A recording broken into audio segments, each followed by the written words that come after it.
Hi, my name is Alex Lehman and I'm the Senior Character Animator here at Riot Games. We received many questions about how we are animating our characters, and so I thought it would be easier to show you than trying to explain it actually. This is especially interesting since we're working on Cassiopeia, and she's a very interesting character in the first place as she has no legs. It has to be animated something between a human and a snake. So I was very excited animating her for our game. It all starts by creating a mesh of a character and then creating a rig for it, which an animator like me can then manipulate. I create multiple poses in the animation tool called Maya by taking one controller at a time and moving it to where I need it. I do this for multiple steps along the timeline, which you can see at the bottom. As you can see, I'm rotating the camera around so I can see the character from all sides, and I just place everything where I need it for one pose. This can often take minutes or even half an hour. If you really want to find a very good pose, it can even take hours if you want to find the right one. We divide a second into 30 steps called frames, which gives me enough detail to shape how a character is moving within a second. After I'm done putting in the first few poses, I can then start scrubbing through the timeline and get a feel for the motion. The computer takes every one of my poses and interpolates between them. Some of the poses I have to go into detail, like fingers, hair, or even facial animation, and for some I focus on the body only. As you can see, I do this now for multiple poses along the timeline, and what you see here really quickly is a couple of hours actually of work, where I shape out certain poses until I like them.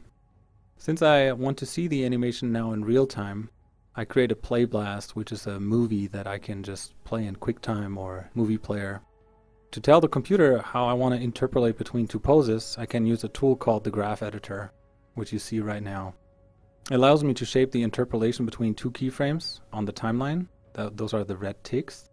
There are literally thousands of keyframes on this character at the end of the animation, and all of them need to be told how to interpolate from one to the other.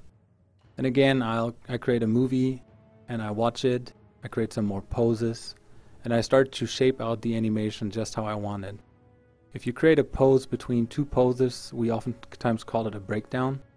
I just create another breakdown here to shape how she actually goes from the first pose into the ground position so that it actually looks nice. And again, I go into the graph editor, actually manipulating the keyframes, and I will create another play blast very soon.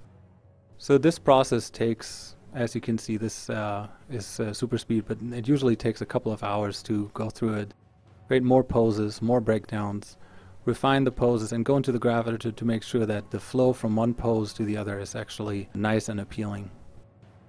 The end was especially challenging. We had to find a quick ending to go back into our base pose of the character.